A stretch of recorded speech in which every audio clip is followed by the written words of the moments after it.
Welcome to episode 139 of Real Health Radio.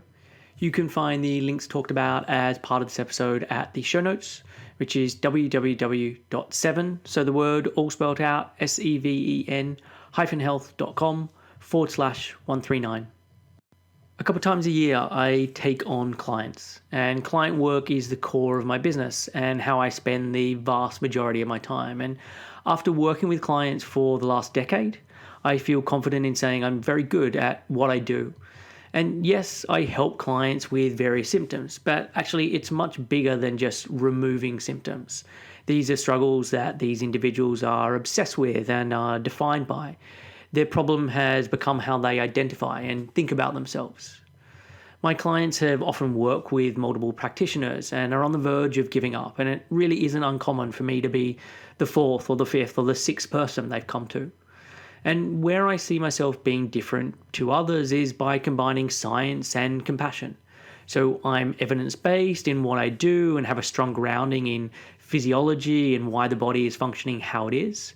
But at the same time, I'm compassionate and I listen to the mental and emotional side of the client's experience and know that these aspects are of equal importance to health as the physical side of things. And one of the aspects I like most about the work that I do is how positive the process is.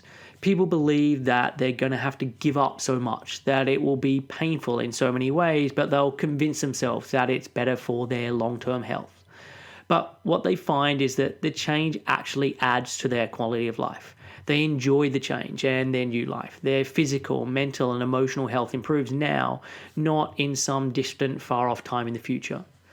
And after working together, my clients regain what they thought was impossible.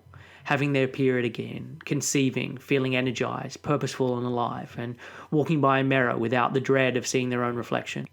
I put out so much free material. The podcast is free, the blog posts are free, and while the free material I put out I stand behind, it is much more general. You have to discern what is and isn't relevant for you. But when we are working together, I'm the one who can sort through this and show you what is important, what is the low-hanging fruit, and what are the levers that will make the most difference. So if you want this kind of precision in helping you with your recovery for better health, now is your chance to work with me. If you're interested in finding out more, you can head over to www.7-health.com/help, so HELP. And there you can read more about how I work with clients and apply for a free initial chat. Welcome to Real Health Radio.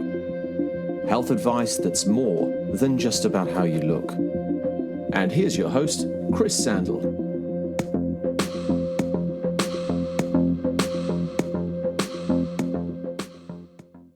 Hey guys, welcome back to another episode of Real Health Radio. I hope 2019 has got off to a good start for you. I arrived back in the UK yesterday after being away for a month. I got used to the hot weather and spending time at the beach and the sunshine, so it's quite a reality check to arrive back to literally freezing temperatures. But there is no complaints. I had a wonderful time away, and I'm also excited about being back and working and for the year ahead. Thankfully, the flights on the way home were also fairly straightforward, and Ramsley slept for the vast majority of the time, so he really is a great traveller, and there's no nightmare stories to report. So this week on the show, it is a guest interview, and I'm speaking to Fiona Sutherland. So Fiona is an accredited practising dietitian and nutritionist from Melbourne, Australia. She's the director of Body Positive Australia and the Mindful Dietitian, specialising in mindful eating, eating disorders, eating behaviour and body image from a health at every size and non-diet approach. She's also a sports dietitian, consulting for the Australian Ballet. And Fiona is passionate about supporting people and communities to heal their relationship with food and body, and is an advocate for bringing non-diet approach training into universities throughout Australia. So I've been following Fiona for the last couple of years. I'm not sure exactly how I first came across her work. I know she's been a guest on many podcasts, so it was probably through this. And Fiona is just a wealth of knowledge in so many areas. But there were two areas that I wanted to focus on with her, and this is what the vast majority of the podcast is about. And there are some overlaps between these two areas. So the first was sports nutrition. And as I mentioned in her bio, she works for the Australian Ballet, or works with the Australian Ballet. And as we cover in the show, she's worked with many different sports teams and in different sports at a very high level. So I wanted to speak about how someone can be maintaining their health and their sanity while also training at a high level, and how she's able to achieve this with the people that she works with. And the second area I wanted to go through was body image. So Fiona had actually been out in the UK last year with Marcy Evans doing a whole workshop on body image. And it was right around the time that Ali was having some surgery, so I couldn't make it. So we wanted to have this opportunity to chat about the topic. So we go through some of the research around child development and body image, the problem with body image and the narrow ideas that this term sort of conjures up and why there should be a better term, and also some tips or strategies for how to improve body image. So Fiona was a great guest and very easy to chat with, and I do feel like we could have just kept going for hours. But let's get on with the show. So this is my conversation with Fiona Sutherland. Hey Fiona, welcome to the show. Thanks for taking the time to chat with me today. You're welcome, Chris. It's so wonderful to be here with you. Great, and we've actually timed this rather well. Normally we're on opposite sides of the world, but I'm currently in Australia, so this makes it much easier for us. It sure does. Oh my goodness, at least our brains are in the same space, Yes. Even when our bodies are not. Exactly. So you are someone who is doing a lot of different things, and it's kind of staggering. You have your own practice working as a dietitian. You run organisations like Body Positive Australia and Health Not Diets.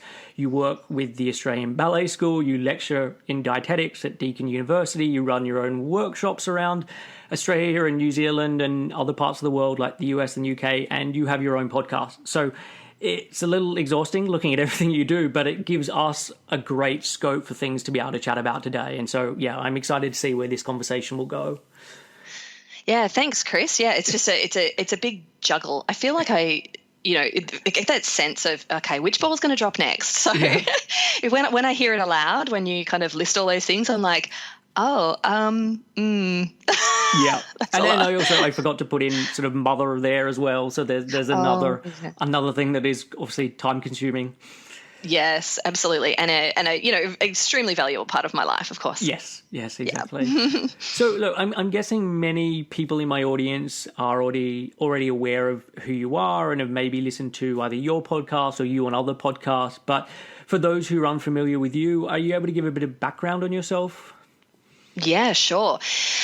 Okay, so I ended up being a dietitian really by a bit of accident. I spent my teenage years as quite a highly competitive gymnast, and so spent half my life in schooling and then half my life at the physiotherapists. So my insight into what a physiotherapist did and what they were able to do to support athletes to optimize performance was, I had a pretty good idea of what that was like. And I think my parents were pretty happy too, because I guess they figured they'd spent a lot of time, energy, money investing in my own physiotherapy and my own rehab. So that's really what I wanted to do.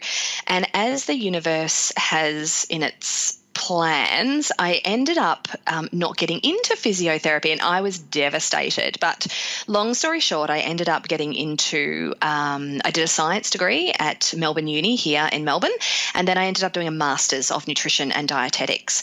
And Chris, it probably comes as no surprise to you that I was not the world's best student. Okay. I had a million other things that I wanted to do in my life apart from read and study and be told what to do. So this is a theme that has gone on.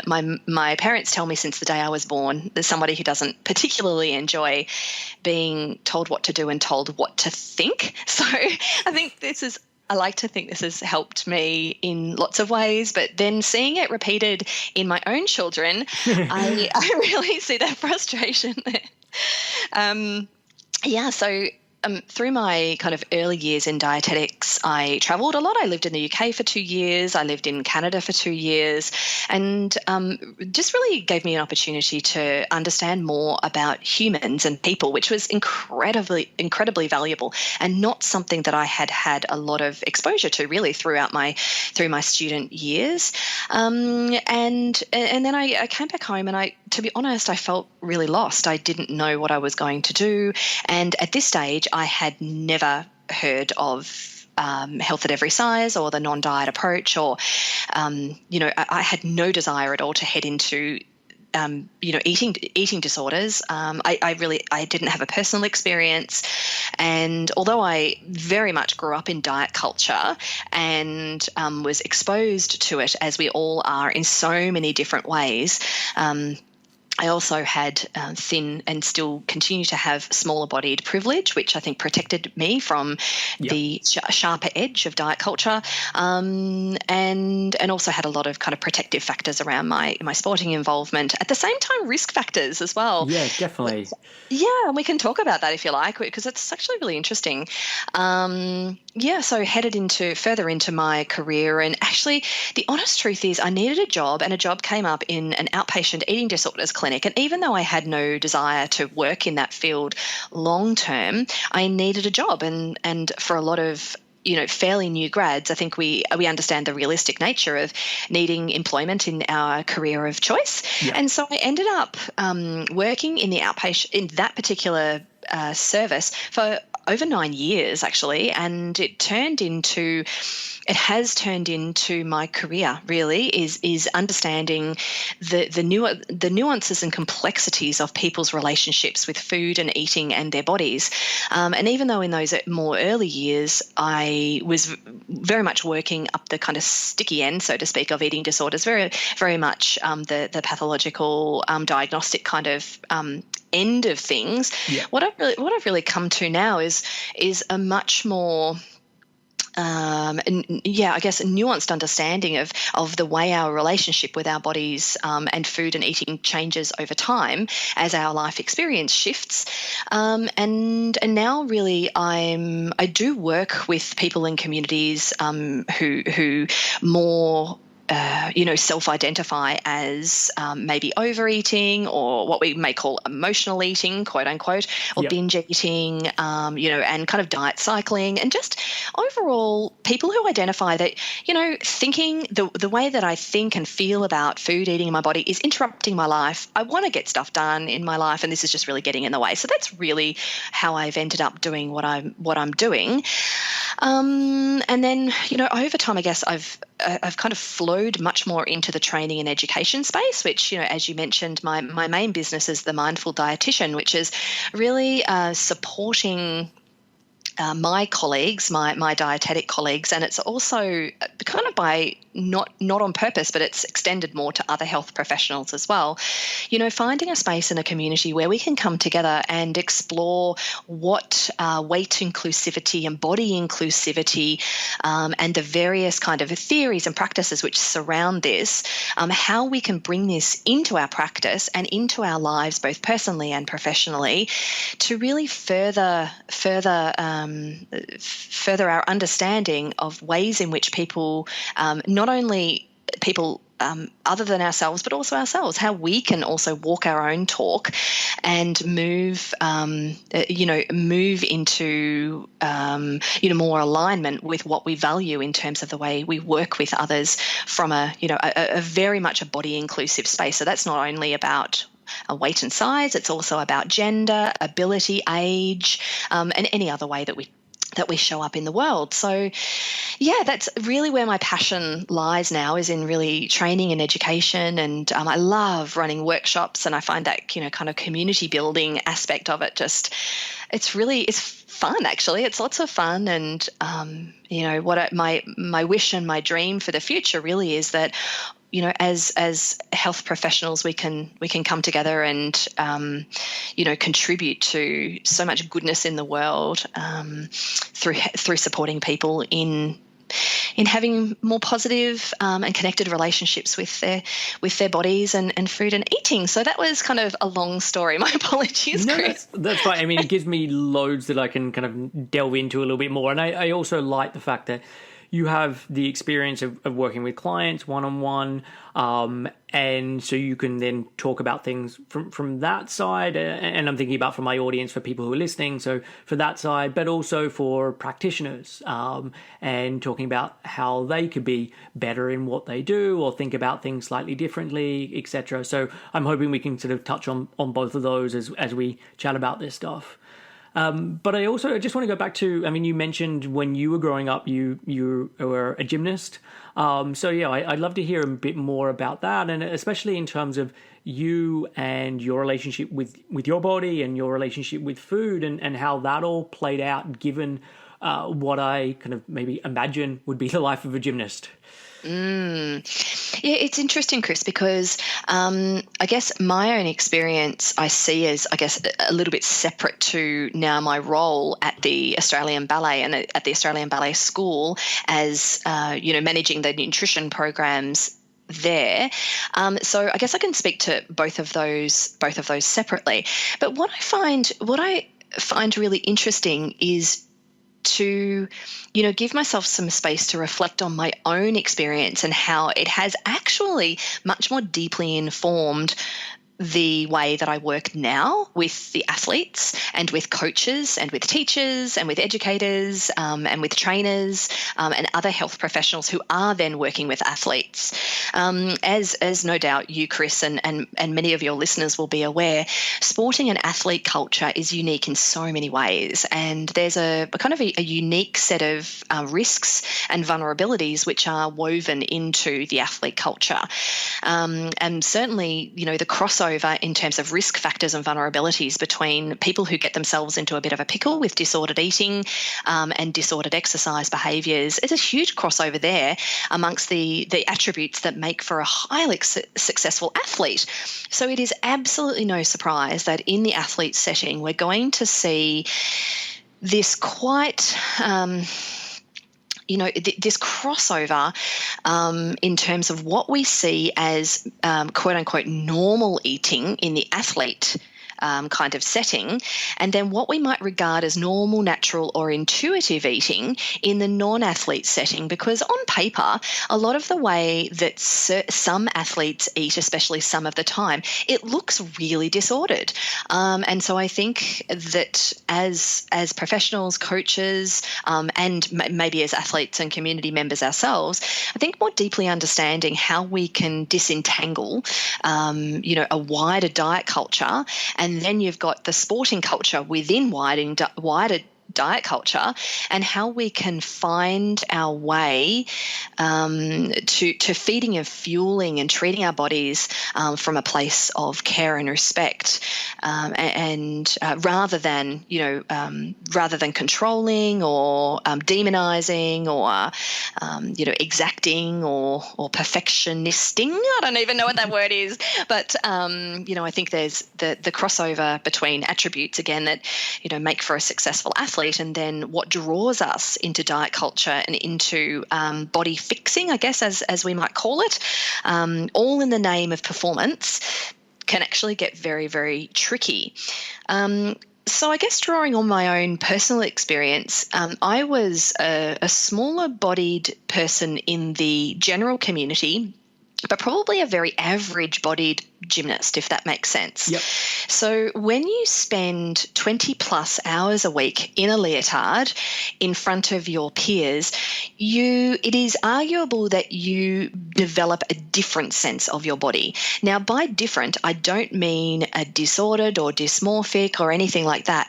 What I guess I mean is that the invitation for a lot of athletes is both to move inside the body, like in terms of understanding what does it feel like as I'm reaching that end of my discomfort, and where does pain start to kick in. And also a lot of the movements that athletes make, unless it's a highly, highly repetitive movement, maybe like running or swimming, you have to really move inside the body and feel what the body is doing from the inside, which is such an amazing part of how we can bolster body image amongst athletes. But then also a lot of athletes find themselves in situations where they are being scrutinized and watched from the outside as well. So a lot of younger athletes learn from very junior levels that what their body looks like is important, and in fact is part of the performance itself.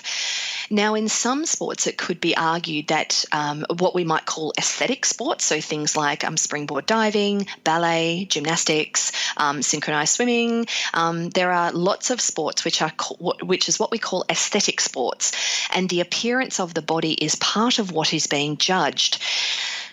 So I take a deep sigh as I kind of, talk about this, because I feel like a lot of these conversations are very complex. We're not just going to get rid of these sports because of the risks that it poses to its participants. And in all honesty, Chris, it's really interesting because a lot of the gymnasts and the dancers that I've worked with,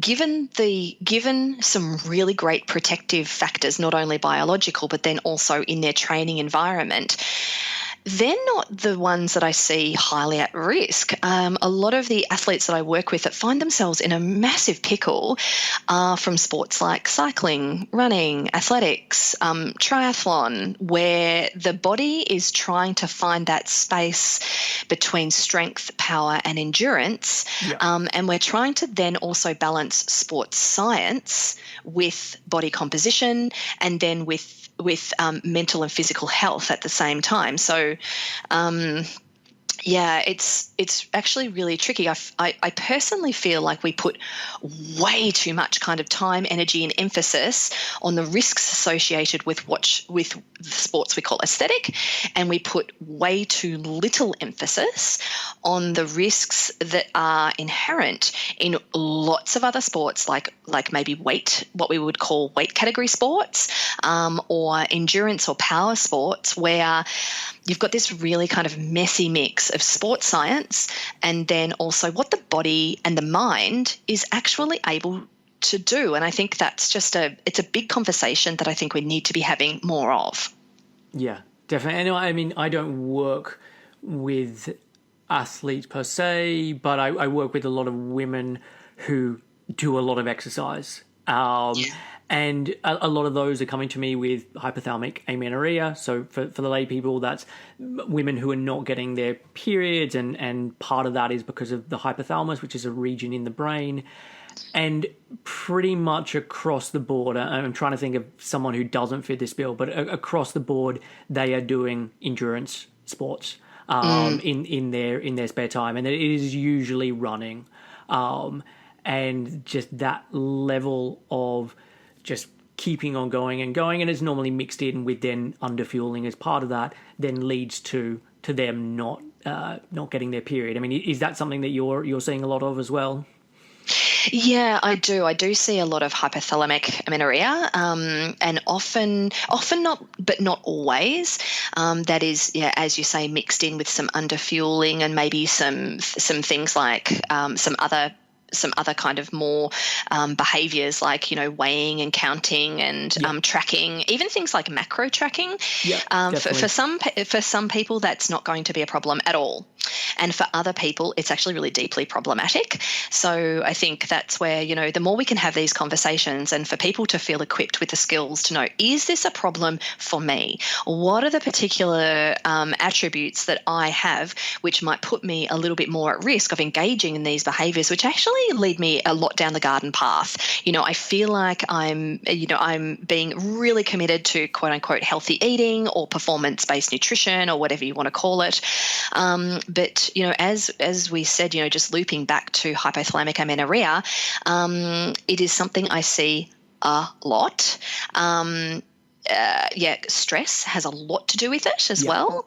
And interestingly, Chris, I'm sure you see this as well, that the women that I work with HA, just to shorten it, because make it easier for both of us. Make it easier, yeah, exactly.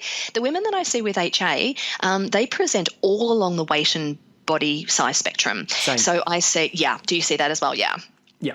So I do see some smaller bodied women with HA, and I see some medium sized women with HA. I see some larger women. I see some very large women.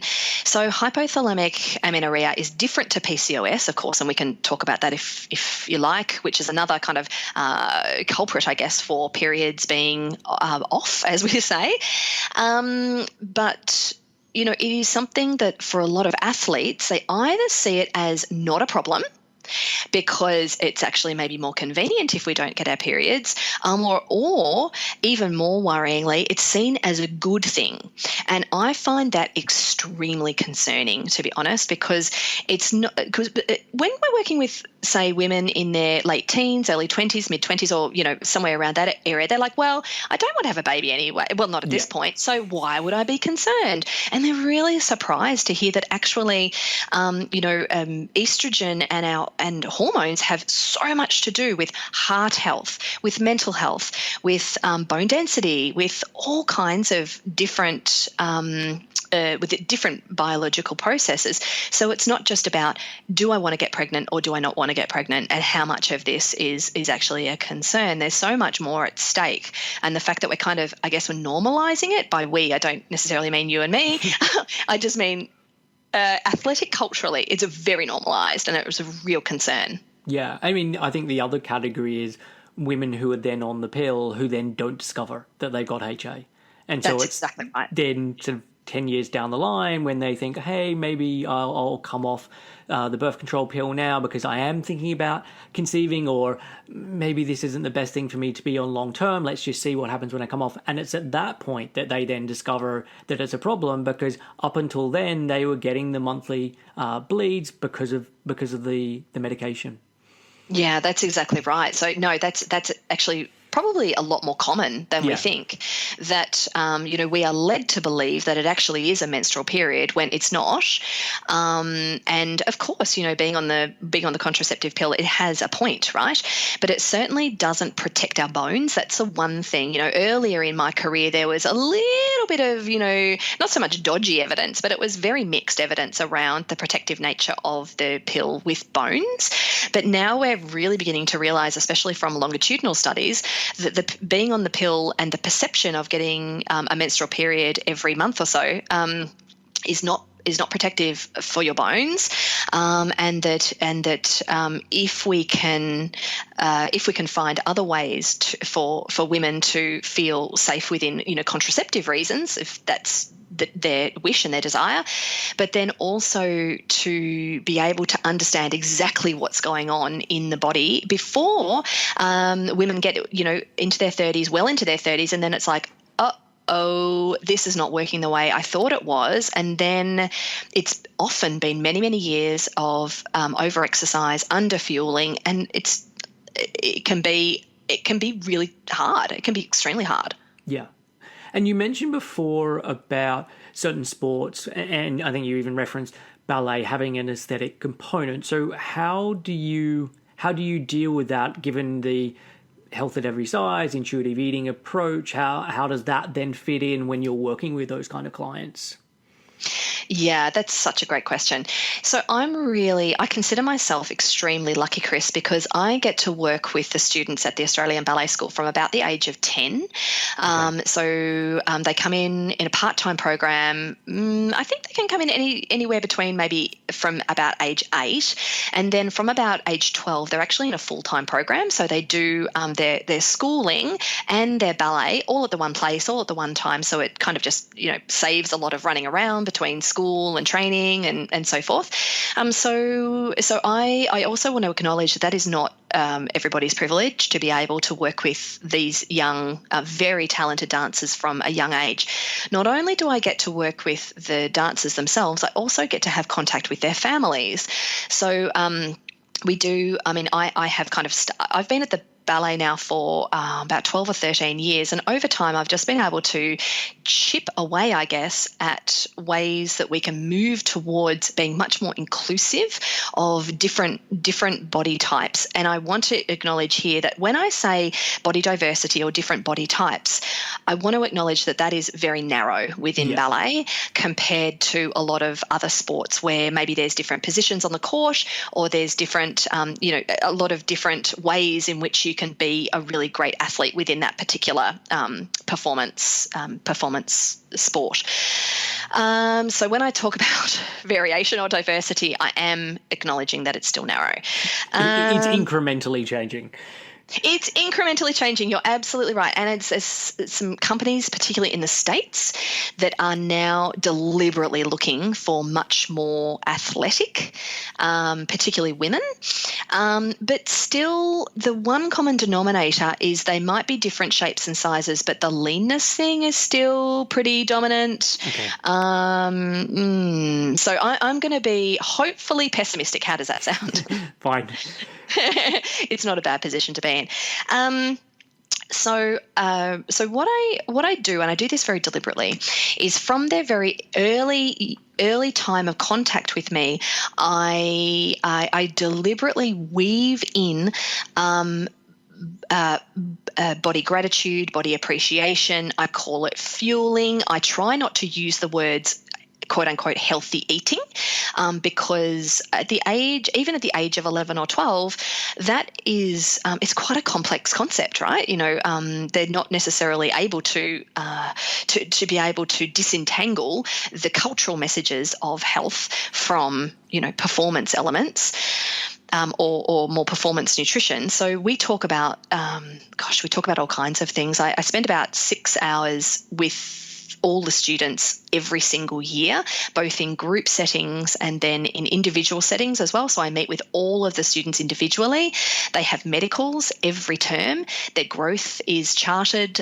So as soon as anything goes off with periods or growth, they have some growth faltering. Or we pick up, or they get they become unwell, or their gut something happens. They have a diagnosis. They may have lactose intolerance. We are in a position where we pick that up pretty much straight away. Thank goodness. Wow, that doesn't sound like the norm. No, it is not. No, it is not. And so I just want to be right up front and say this is how we prevent a lot of the kids, getting into I call it a pickle, because what more can you call it, right? Getting into a pickle with food and eating and their body image.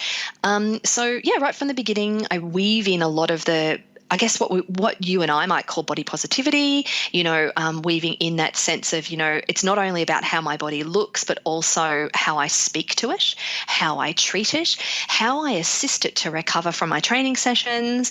How do I respond when I've got some soreness? I present to the physio. Just little things like that is all part of body appreciation, body gratitude, and body respect. So I'm very lucky to have some open-minded colleagues. And look, I'm going to be honest, it's been a chipping away process. This is ballet, and a lot of my fellow staff members have been dancers themselves and have had extremely entrenched ideas around body shape and size and what a body, quote unquote, should look like on stage, so I'm not going to say it's been free and easy, because it hasn't actually, but I've also been fortunate that I've had the time and I've had to just persist. And and then through the teenage years, of course, there's a lot of body changing, a lot of the pubertal development, which we really have a philosophy. We have a nutrition philosophy. We also have a body positivity philosophy, which is open. These are documents which are open to all families, all students, all staff members that we distribute, which sends pretty strong messages about what is acceptable and what is not acceptable in terms of, for example, the teachers are asked in no uncertain terms that there is no commenting on body shape and size, that feedback with regards to bodies is functional only. So, for example, lifting one's shoulders, or, well, not that you would do that necessarily in ballet, that's the opposite of what you would do, but, rotate your your upper leg outwards, functional kind of feedback, as opposed to, your legs are looking lovely, things like that. I mean, humans are not silly. They know exactly what that means, and it's hard to get around that sometimes. But so I think anybody listening who is an educator or a coach, an athlete yourself, anybody involved, as a health professional, or a participant or as an athlete, advocating for early intervention and prevention is absolutely critical if we're going to shift.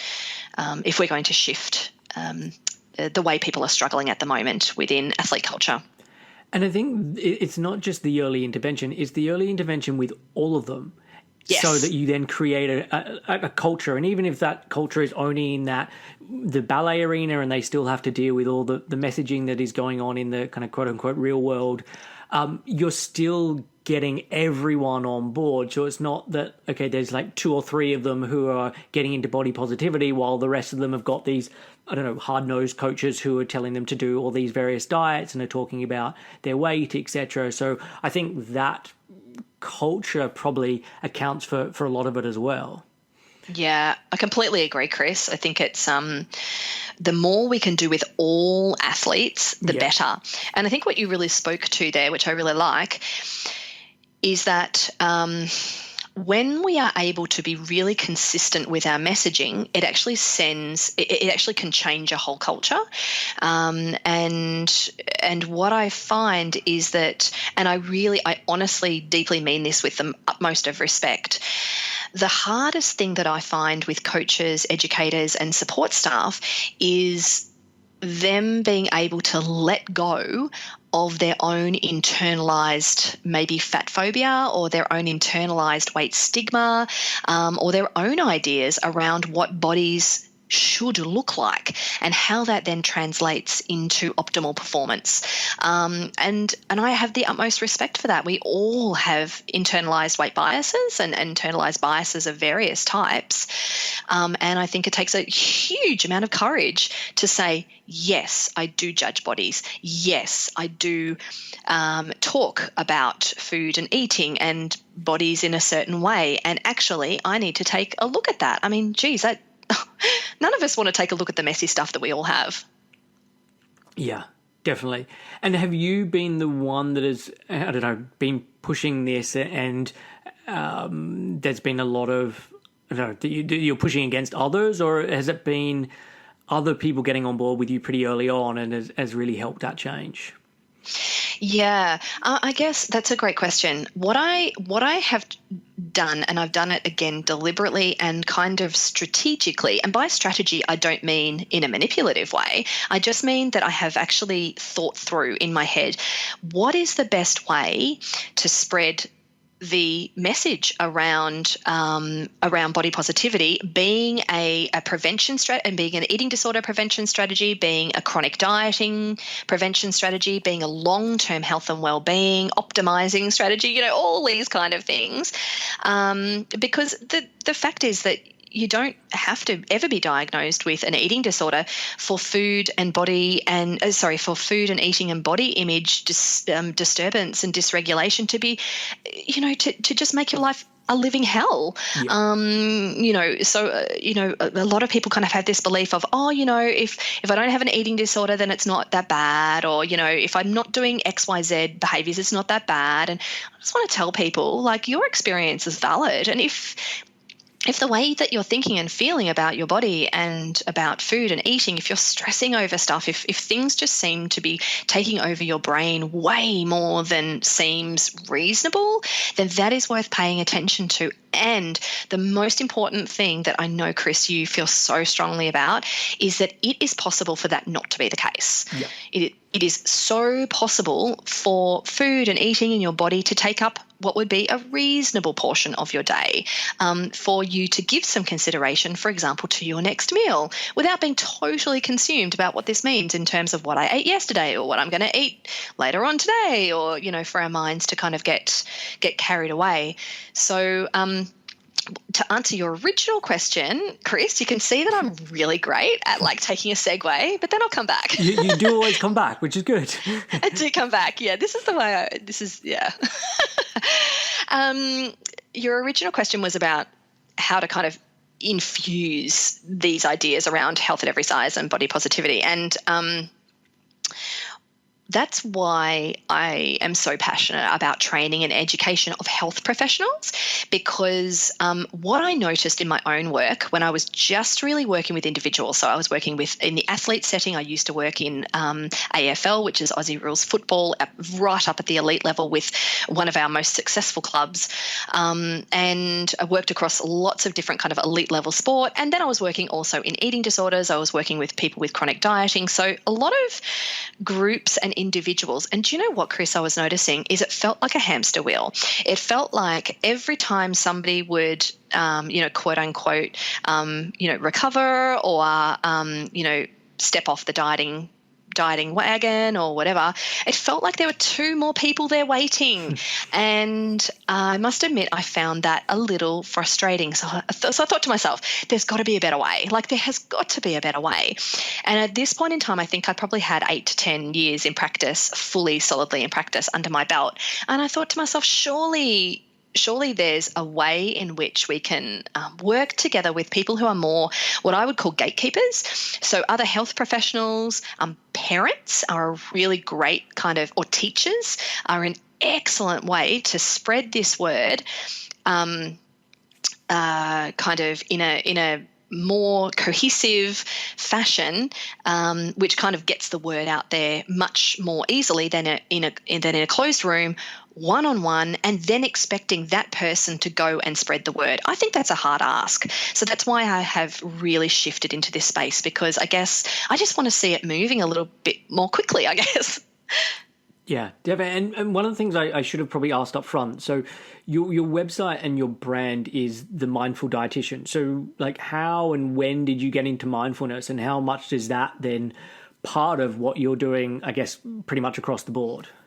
Yeah, that's a great question, Chris. So I guess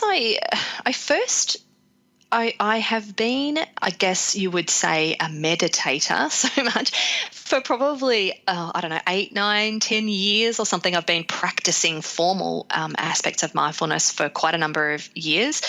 But then I think in my early days, say 15 years ago or so, working with folks with eating disorders, what I was noticing was that there was things going on for me. So what I mean is not necessarily highly problematic, but that I wasn't able to hold a space where people were, I wasn't able to hold myself, and wasn't able to hold myself in stability and in a space where I was staying calm when I needed to stay calm. I was noticing that in my life in general, I was being a little bit more reactive than responsive. I was just noticing some things, and I was like, oh, this is really, I'm not too sure exactly what this is, but these kind of behaviors or these responses, and the way I am in practice when I'm one-on-one, I can see there's something not quite right here. And the truth is, I'm not sure exactly how I stumbled across it, but I did some acceptance and commitment therapy training probably about 12 or 13 years ago. And I think for me, I was like, oh, okay, right, now I get it. Right. It's an observing of my thoughts, an observing of my inner world, of my feelings and emotions and sensations and behaviours. It's a being with rather than a pushing away or attaching to. And I was like, oh, I get it now. This has a word and there's all these people and it's rooted in ancient Buddhism. So, yeah, I was a little bit slow off the mark, but anyway, better late than never. So then I started to just do my own personal practice. I started to start practicing yoga a lot more and did my own teacher training about 2 years ago. So I just teach once a week locally. I love it. It's lots of fun and gives me an opportunity to just keep my skills sharp around yoga. And what I've noticed is that mindfulness practice has absolutely supercharged my practice, my practice and my life. I'm able to be a better parent, be a better colleague, be a better practitioner, a better dietitian, a better supervisor, because I am able to be with what comes up for me, and I'm also able to stay really centered and grounded when stuff comes up for other people and it's all exploding all over the place. I'm able to really stay centered rather than, I'll give you a practical example, rather than noticing somebody in front of me who's actually really distressed and really, really intensely dislikes their body, really wants to change their body, is very, very tempted to enact behaviours that are aligned with changing one's body. And I can stay centered rather than going into what we might call fix-it mode, which I don't know about you, Chris, but that's my default. My default is that, yeah, right. I knew I wouldn't be alone. My default, like so many other humans, is to fix it and step in and try to ease somebody's pain and suffering. But then through mindfulness, not only formal mindfulness, but also just everyday type of, being aware of what's going on in my world, I'm able to stay a lot more centered and I feel so much more confident. Oh my goodness. And when things are not going the way that I want them to go, as is such a common human experience, I'm just able to notice it rather than pushing against it, or rather than getting really upset or angry, or that doesn't mean I don't get upset and angry. I do. but that in a group setting or a client setting, that I'm just able to stay present, and it's just such a gift. It's a gift to myself, it's a gift to my kids, it's a gift to my clients and the groups I work with. So that's why I called the Mindful Dietitian, because it doesn't just represent me. The point of my brand and my business is that it represents a community. It represents an intention to be present, especially during tough conversations or tough times. And like we all know, we are in an era of tough conversations and tough times. So, if we can stay present and grounded, then we're going to do much better work in the world. Yeah, definitely. And I think this then sort of segues into the next topic that I'd love to chat with you about, because, we touched on it a little bit, but delving into body image, because it's something that is a really big part of the work that I do with clients, and I imagine it's the work that you do with clients, or the work that you're now training people on. So, when did you first recognize like body image was a big part of what you were helping clients with? Yeah, that's good start. Okay, so I think, the way that I see the two words body image, I see it as both helpful and unhelpful. The reason that I use the words body image is not because that's actually the way I understand it, but more it's like you and I know, Chris, it's kind of a colloquialism that we understand around the way that we experience our bodies, we might call body image. Whereas if I was to break that down a little bit more, what I would describe the work that I do, and no doubt you do as well, is helping people to unpack and disentangle diet culture messaging from the way that we experience our bodies, and then the behaviours that we enact, both in a helpful way and in an unhelpful way, which align with that or not. So body image is like the umbrella term, and then underneath body image is the way we experience our bodies, both in thoughts, in feelings, in sensations and perceptions. And I think what's important to recognize too is that this is underpinned by the very strong messages that we get in our culture, in our families, in our schools, just in life in general, about what a valuable body looks like, feels like, how we should be feeding it, how we should be moving it. And, as both you and I know, Chris, that feeling connected and feeling good or feeling okay or feeling respectful towards the body that you have does not come in a certain body shape. And that body positivity or feeling positively towards your body, which essentially is what body positivity is, or even feeling neutral. So I don't dislike it, nor do I like it. I'm going to get on with my damn life, and my body is part of that type thing. That would be called body neutrality.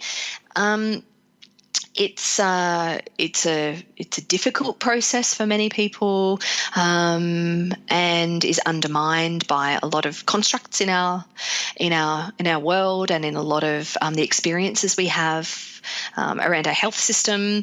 So so body image for me is very much a disentangling of our own experience from the messages that we are sent around how we should be feeling, and really honouring our own experience and prioritising ourselves above what we are told, if that makes sense. It does. And I actually really like that explanation in your definition of body image, because I think, as you say, there are problems with the term where it almost feels like body image, body aesthetics, that it's just about how someone looks, whereas you touched on all of those other aspects in terms of, okay, how you're talking to yourself, how you feel within your body, how you notice certain things, etc., which also point towards the different areas that people then do work on to actually start to heal that. Yeah, that's exactly right. Yep, that's exactly right. So what it does is, body image for me feels in some ways it feels kind of vague and nebulous in lots of ways, whereas what you and I are talking about now is breaking it down into the individual kind of components of how I can come more closely and more intimately from a place of respect and care with my own experience of being in this body as it is now, not pursuing, not reaching, not attaching, not avoiding my experience now, but being with. And how can I shift my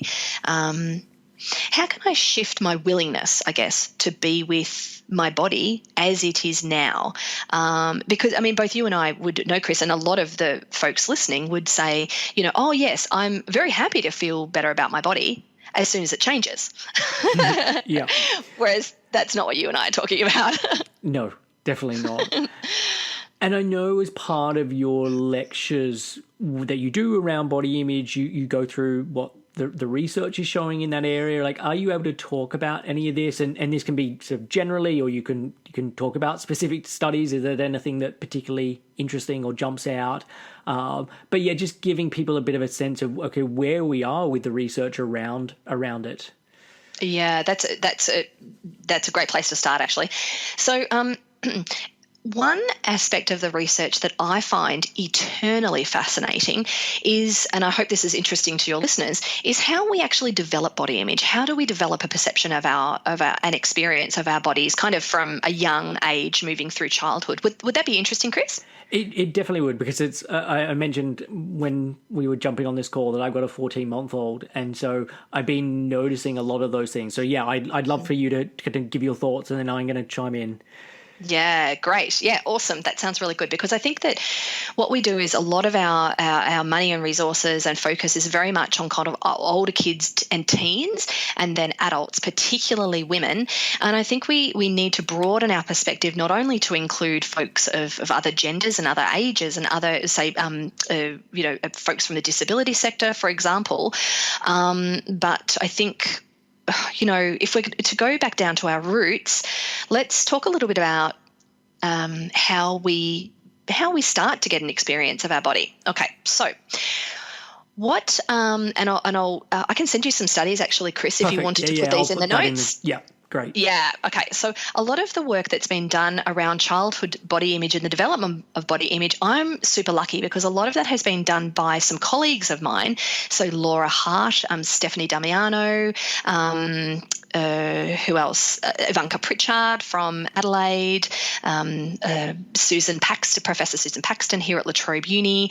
So a lot of the kind of more the people who are doing a lot more of the body image work and development of body image, I'm super lucky they're local.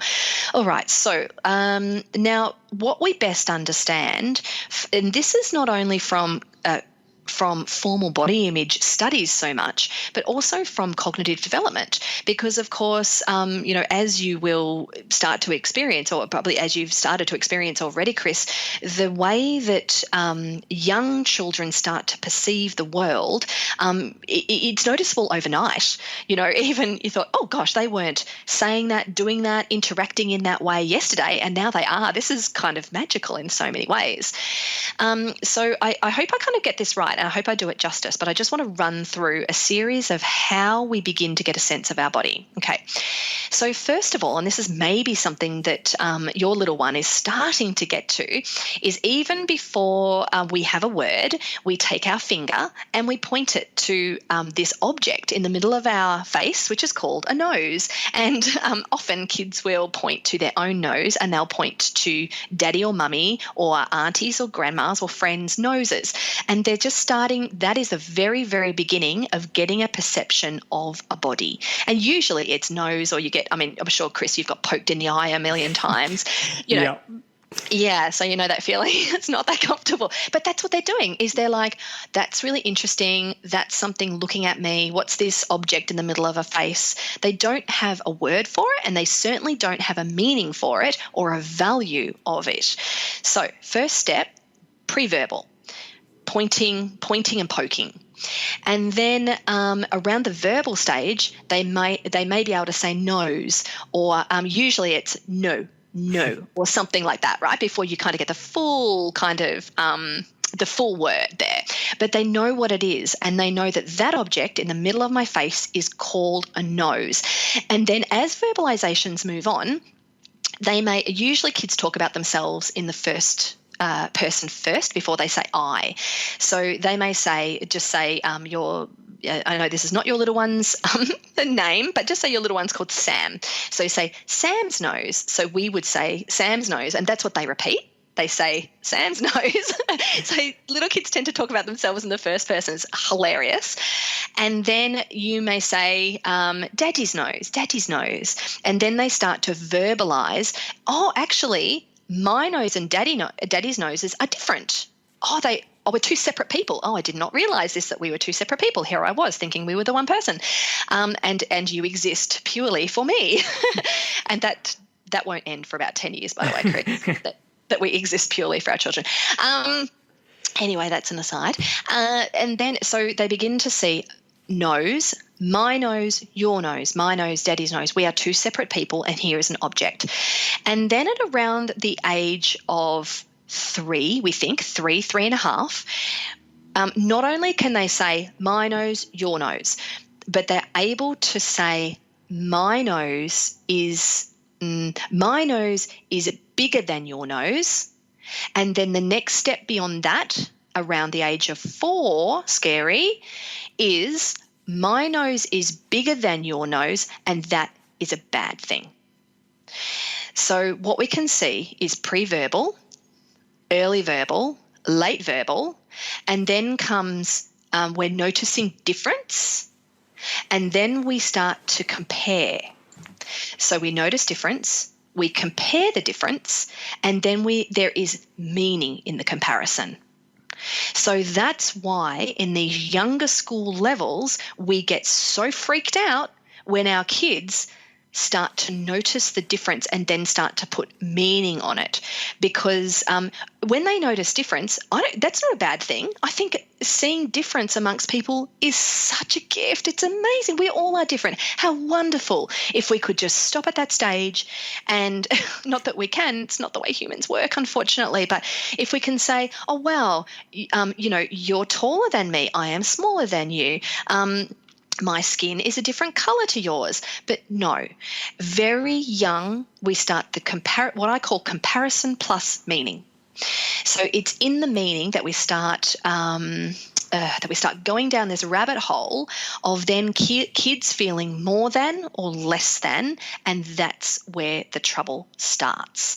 And these messages are then they don't just imagine them, they get them from somewhere. They get them either from within the family, from school, from our wider culture, from comments, from books, they don't just imagine them. They don't make them up themselves. They don't learn that noses or legs or skin colour or whatever. They don't imagine. This is cultural. So it's something that, as you can hear in my voice, I'm very passionate about. And I was part of a longitudinal study. The longitudinal study is actually continuing ongoing, which is amazing. But I was involved in the early days of developing a resource called Confident Body, Confident Child. This is with La Trobe University. All the colleagues I named before, they are still very involved in this particular study and other studies, which have really helped us to understand about how kids feel about their body. Because I really feel like, Chris, by the time it comes to teenagers, too late. Like, it's too late. We've kind of missed the boat in terms of how kids begin to understand the worthiness of and value of bodies. So by too late, what I'm not saying is let's throw the baby out with the bathwater and don't talk to kids about this stuff. But for example, probably every couple of weeks, I get an email from a school saying, can you come and talk to our year 9s, which for those of you who are international is around 14, 15. Can you come and talk to our year 9s about body image? And what I say is I'm very happy to come and talk to your year 9s about body image, and my services come as a package. So what I would like is, depending on how much time you have, my body image services come as a three service package. 1, staff. 2, parents. 3, students. And the reason that I do that is because if we constantly are just talking to the people who we feel like are most vulnerable, we're missing the point. Because unless we also address the messages that teens and kids are getting in their everyday environments, it's ticking a box for the school, and I respect that, but we're not going to move forward. Yeah. We can't, by 1 hour, one education setting because, somebody's had an eating disorder, it's not going to do a thing. And I'm beginning to get a little annoyed. And I use my mindfulness to notice that. It's like, no, we're not, no. And some schools are really up for that. They're like, I totally understand that. And yes, we're on board. But probably only, I'd say, a third are really on board. And the other 2/3 are like, oh, no. We just want you to talk to the students. Right. I find that interesting, right? Yeah, very interesting. And so, I guess from my perspective, as I said, I've got a 14-month-old, and he is maybe in the last 4 or 5 weeks has started walking. But it's just so wonderful to see how chuffed he is with everything that he can do. Where, like, when he stands up, when he walks, he's just so smiley. When he can get the lid off something or put the lid on something, just how happy he is at his ability to use his body.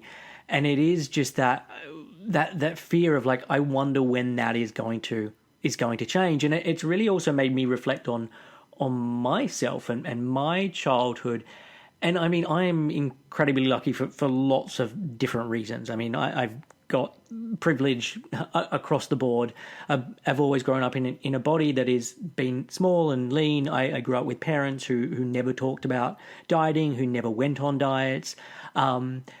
And it's really not until my kind of teenage years that I can remember being conscious of my body, just because I was so much shorter than everyone else. And that then, when everyone else was sort of hitting puberty and getting bigger and becoming more sort of masculine, I was sort of just drastically being left behind. And so that was the first time that I can really think about it. But when I think back to me being 7 or 8 or 10, I really struggled to think of a time when I was even sort of conscious of what my body looked like in any degree, apart from just like, what can it do and taking me around. And I think I would put myself very much in a category of very, very few people. I think I'm an anomaly like that, that has been my experience. Yeah. And I think what you said, Chris, there is, you hit the comparison stage during your teenage years. Yes. So everybody else getting taller, you internalize that as I am shorter or not as tall, and that is a bad thing. So, Yep. whereas for other kids, it is around functionality. It's around, it can be around handwriting or it can be around reading. I mean, comparisons are so dangerous. But, my kids are 9 and 7, so they're still quite young. But they all know who's on what reading level, who's in which group, who's in this, and who's the fastest runner, and who's the tallest, and who does the most shots at basketball, and they haven't. My observation is they're not quite like the fastest runner is not. Necessarily they like them the most, so they're not quite at that stage, but they're not far off. Yeah. They're not far off, and I think it's a real, we try really hard to talk about body diversity, functional diversity, ages, racial diversity, and like we exist in a very privileged community, and we exist in privileged bodies ourselves. But yeah, what you speak to, Chris, in your experience is that yes, once you hit that kind of comparison plus meaning stage, that's when things felt like it unraveled. Is that true? Is that right? Yeah, definitely. And I would say I had a pretty difficult teenage years, despite the fact that, like, for most people looking in, they would say he's got a pretty good life. Sure. But yeah, just a lot of the internalizing, all of that stuff. Yeah, absolutely. And then it's really interesting because when we internalize that comparison plus meaning, then what often we find is that turns into other kind of compensatory behaviors in some ways. So in ways that have got nothing to do with our shape and size. So, compensatory behaviors may be, rebelling. They may be, withdrawing. They may be, enacting diet behaviors or over-exercise or counting, measuring, trying to control our bodies. There are lots of ways in which we compensate for our perception of not enoughness that may or not have anything to do with our bodies, but that it's the value-based judgment which is just so it's so rampant in our culture, and it's so damaging and dangerous. But we've got to together. This is the thing: is together we've got to find our way out of the swamp, because unless there is this really strong momentum, it feels like voices shouting into the void in lots of ways. Definitely. And look, just as you're talking there, I'm again more reflecting on my own experience. And for whatever reason, I just never thought I could change my body. So it was more just like, okay, it is what it is. And I think that was probably because my parents had never really talked about dieting or doing anything to change their body. There wasn't. I mean, I was back in school a couple of decades ago, so there wasn't social media. There wasn't the same. I think internet was in its very infancy. There wasn't the same pressures and the same. Not even pressures, but just it wasn't so in your face of like, these are your different options of what you could do to go down those various rabbit holes. It just wasn't part of what was going on at the time. Yeah, so interesting. I wonder if you had a doppelganger, that was living your life today. I wonder.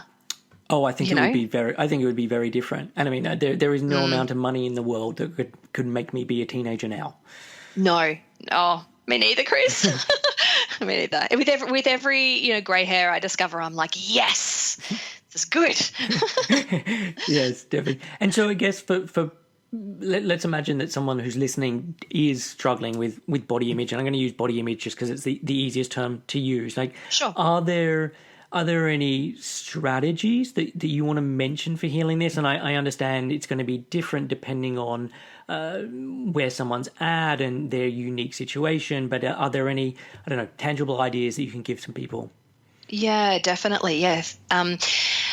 Thanks for asking about that. So again, I just want to really respect that people will be all along the spectrum of how you feel about your body and also how your body is received in the world. And I want to acknowledge that, that feeling badly about your body or feeling badly towards your body is it is deeply painful, and it exists regardless of what size or shape your body is. And I also want to mention that if your body exists as for example, not white, not thin, not lean, not able-bodied, not 100%, not well, you know what I mean, not young, that I just also want to acknowledge that your body, the way your body may be received in the world, and therefore the information you receive about your body, can be very different. So I just want to hold those two ideas while saying everybody's pain and suffering around the way they feel about their bodies is completely valid. There are ways in which our bodies are received in the world very, very differently, and I have deep compassion for that. So I'd say to start off that, a question we might ask ourselves, I'll pose a couple of questions, and these are self-reflective questions that people might like to ask themselves. One might be, how can I treat my body well in this moment? Just in this moment. So we're not talking about, we're not necessarily talking about food or exercise or any of those kind of behaviours that we think are so crucial, which, they are a part of our lives, but they're not everything. You can have a massive internal struggle, but on the outside be behaving as if everything was hunky-dory, So what's one way I can treat my body well just in this moment, or even just for today? What's one thing I can do?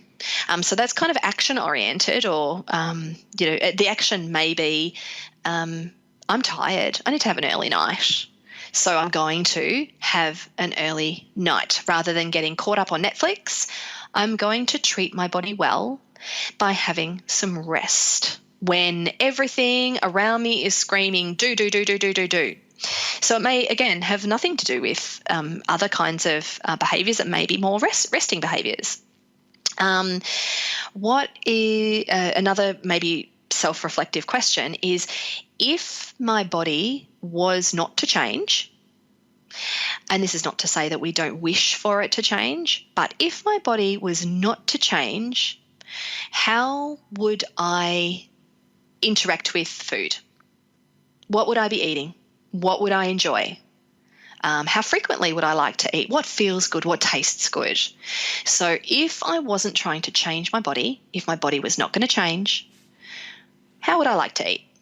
And the reason I like those two questions is because it's an invitation to step back from some of the very intense feelings and messages and commentary which can come from inside and outside, and encourage us just to step back and think about,